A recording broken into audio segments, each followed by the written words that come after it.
Oke, di sini ada urutan replikasi DNA.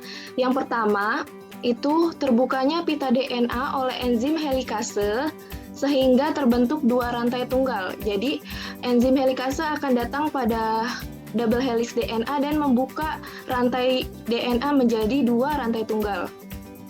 Kedua rantai tunggal tersebut berfungsi sebagai cetakan DNA baru. Nah, dua rantai tunggal ini yaitu adalah ada lagging strand dan leading strand. Rantai DNA dengan arah 3 aksen ke 5 aksen disebut dengan leading strand, dan rantai DNA dengan arah 5 aksen ke 3 aksen disebut dengan lagging strand. Selain dari arah replikasinya, perbedaan leading strand dan lagging strand adalah pembentukan rantai DNA baru pada leading strand akan berlangsung secara kontinu atau tanpa terputus-putus. Sedangkan pada lagging strand, replikasi terjadi secara diskontinu atau terputus-putus. Nah, selanjutnya nukleotida yang dihasilkan akan dihubungkan satu sama lain membentuk kerangka gula fosfat untuk pita DNA yang baru, sehingga dihasilkan DNA yang baru. Nah, di sini ada gambar leading strand.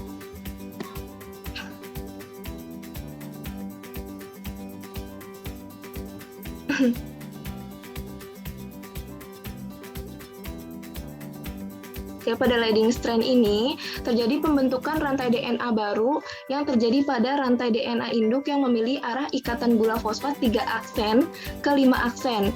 Nah, jadi dari sini 3 aksen ke 5 aksen. Nah, pembentukan rantai baru DNA ini dimulai dengan terbentuknya RNA primer yang dibantu oleh enzim RNA primase. Nah, jadi enzim RNA primase akan datang dan membentuk RNA primer yang merah ini. Merah ini adalah RNA primer yang dihasilkan oleh enzim RNA primase. Nah, kemudian terjadi pembentukan rantai DNA oleh DNA polimerase. Nah, DNA polimerase ini mampu menyintesis DNA baru tanpa terputus. Ayo kita lihat videonya. Nah, ini RNA primer dihasilkan oleh RNA primase. Kemudian DNA polimerase datang dan membentuk rantai DNA. Nah, dihasilkan DNA baru ya di sini tanpa terputus-putus. Oke, ulang ya.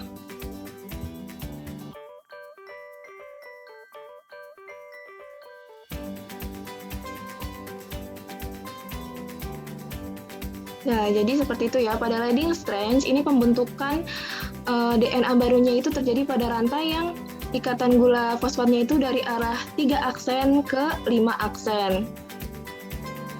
Dimulai dengan terbentuknya RNA primer yang merah ini oleh RNA primase, dan selanjutnya DNA polimerase akan datang dan membentuk rantai DNA.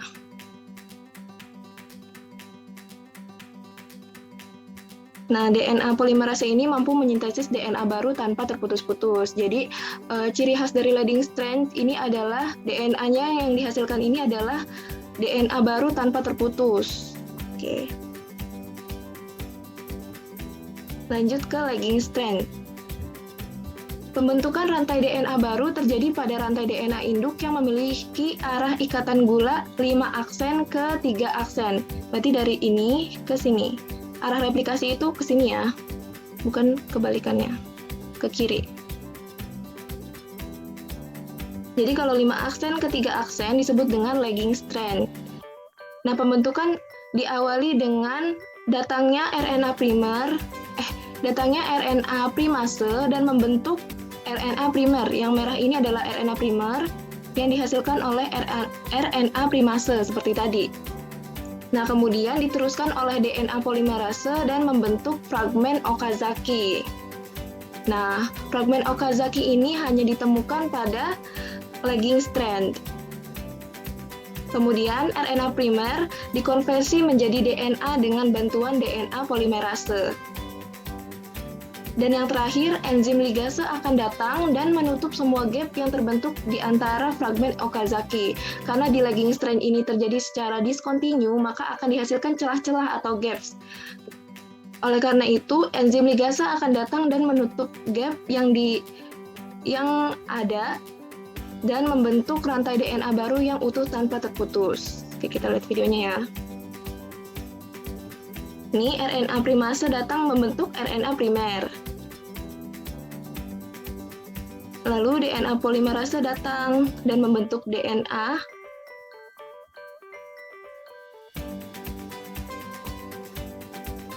Okazaki fragment.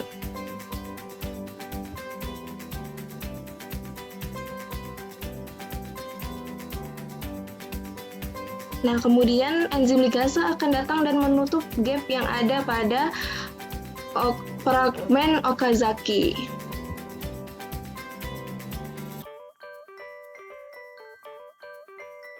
Oke, jadi lagging strand, ibu ulangi, itu memiliki arah ikatan gula fosfat 5 aksen ke 3 aksen. Dimulai dengan datangnya RNA primase, membentuk RNA primer yang tadi merah itu, dan membentuk fragmen Okazaki. Lalu DNA polimerase akan menghasilkan rantai DNA. Lalu RNA primer ini akan dikonversi menjadi DNA dengan bantuan DNA polimerase.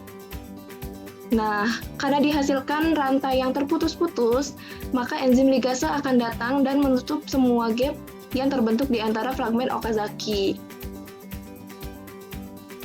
Kemudian terbentuklah rantai DNA baru yang utuh tanpa terputus. Jadi pada lagging strand ini agak lebih panjang ya prosesnya daripada leading strand tadi. Nah, ini adalah gambar replikasi DNA.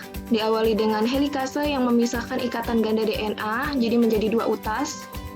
Kemudian protein pengikat rantai tunggal menstabilkan rantai tunggal. Nah, yang di sini adalah leading strand dari 3 aksen ke 5 aksen. Yang ini adalah lagging strand, 5 aksen ke 3 aksen. Di leading strand ini dibentuk berkelanjutan oleh DNA polimerase. Kemudian lagging strand dibentuk sepotong-sepotong atau discontinue. Primase ini akan membentuk DNA primer yang akan diperpanjang oleh DNA polimerase untuk membentuk fragmen Okazaki. Kemudian RNA primer diganti menjadi DNA dan ligase menyambungkan fragmen Okazaki hingga menjadi rantai yang utuh. Nah, di sini ada perbedaan replikasi pada sel prokariotik dan sel eukariotik. Bisa kalian baca sendiri ya.